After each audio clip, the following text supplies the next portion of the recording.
Hello everyone, this is Warhawk Beyond 2040 and welcome to another edition of the Stargirl Season 2 review series.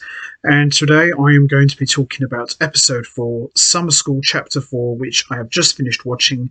And once again, another great episode from Season 2 of Stargirl, which continues to get better and better every single week. And as we saw in the last episode, it looked like the Shade is definitely being set up to be the main villain, and we also saw Cindy Burham is now on a recruitment drive going around recruiting different members for her new incarnation of the Injustice Society. So the last episode ended with the Shade looking to take over Blue Valley. So that was a great way to end episode 3 and a cool way to set up episode 4 of Stargirl. And also in the last episode, we saw Pat and the JSA trying to figure out what Shade wants in Blue Valley, and they found out about the Eclipso, which has the ability to drain people of their souls and make them disappear. So this episode pretty much picks up where we left off at the end of episode 3. And as I said already, I really enjoyed this one a lot. I thought this was very, very good. And as I said, this show continues to get better and better, and we are now 4 episodes into season 2 already. So with that all said, let's get straight into it. Let's talk about episode 4, Summer School, Chapter 4. This episode starts off with Artemis visiting her parents in prison and tells them she can't stay in the foster home she's in anymore, and they serve mac and cheese and they have bunk beds and only basic cable. She tells him that tryouts are on Wednesday and her parents tell her she's going to crush it, but Artemis has her doubts. She misses them, and the prison guard cuts Artemis's visit short and then taunts her about her parents being locked up. At Beth's house, she tries to get the goggles to work again so she can get more information on Eclipso, to no avail. Beth talks to her mum briefly and tries to encourage her mum to go on a date with her dad to a place they used to visit when they first started dating, but that doesn't work either. Now, for those of you who remember, Beth's parents have been going through a divorce, so she's kind of got her own story arc going on here as she's trying to keep her parents together, but to no avail.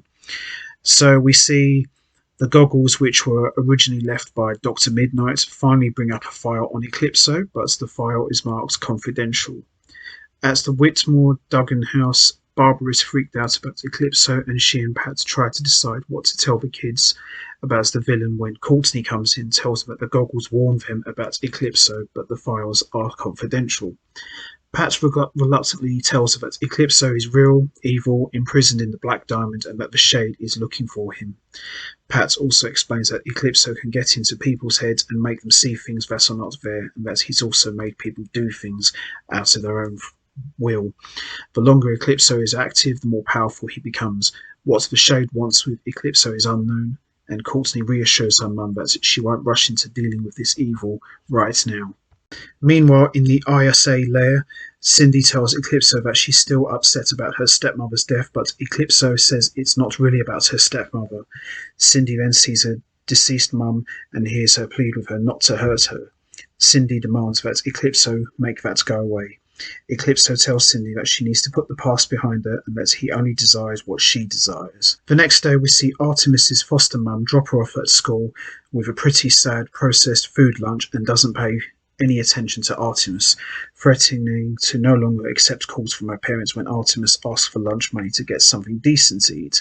Frustrated, Artemis goes to the football field and throws the ball with superhuman strength.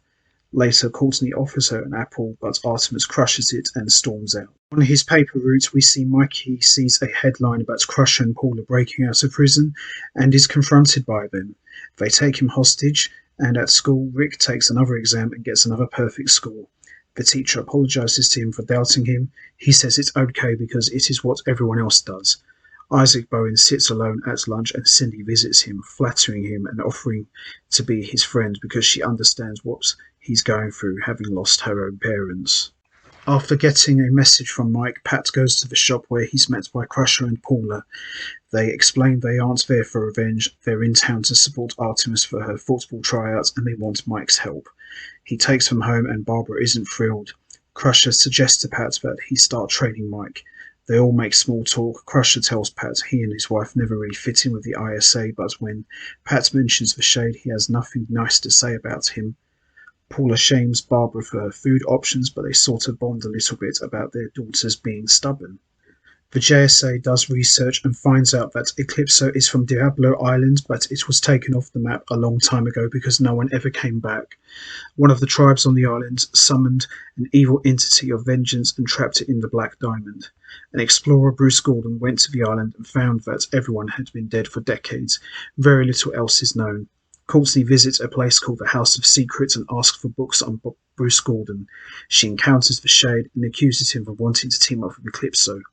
The Shade tells Courtney that there is a difference between bad and evil, and that while he might be bad, Eclipso is evil, and explains that Eclipso killed Dr. Midnight's 10-year-old daughter many years ago. The Shade plans to throw the Black Diamond in the deepest part of the ocean so Eclipso can never hurt anyone ever again. He claims he's doing it because he's bored, though there's clearly more to it. He tells Courtney to leave it all to him. Can he be trusted? Cindy takes Isaac to the ISA headquarters and tells him about his father, the fiddler. Cindy tells him that he'll learn to play his father's violin, and we see Isaac say, "I don't know how to play," and Cindy says, "Don't worry, I'll teach you." So it looks like we're getting a younger version of the Injustice Society, and it looks like Isaac is going to be the new Fiddler. And for those of you who may not be familiar with that name, the Fiddler is one of the oldest Flash villains from the 1940s during the Jay Garrick era. So look him up. He's one of the original old school villains of the DC universe. At the school, Crusher and Paula watch Artemis play, but she's not doing well. They cheer for her, and though she sees them, it helps her focus and her game improves immediately. Cindy skulks around and uses Eclipso to target Artemis. Artemis hallucinates that snipers are about to take out her parents, so she attacks, but she's actually really attacking Courtney. Later, Paula and Crusher tell their daughter the truth about what they've done. They put her first and tell her that they don't want their bad deeds to get in the way. Unfortunately, Artemis later finds out that she doesn't get recruited by the university football team, and that's when Cindy steps in. Courtney confronts Pat about Dr. Midnight's daughter and tells her that he did know about it. Later, Pat and Barbara decide to continue to not tell the JSA the full truth about Eclipso and the JSA, but Courtney gets geared up as Stargirl and goes to find the Shade for more information. Beth continues working, trying to open the Eclipso file when the goggles come to life, and once again, the voice on the other end doesn't know her. However, it's soon revealed that Beth isn't talking to Dr. Midnight's AI anymore. She's actually talking to the real Dr. Midnight, who is trapped in the shadows, and we see him alive and well, trying to find his way out. And that's how we end episode 4 and my review. Overall, I thought this was a very good episode. I really enjoyed this one a lot.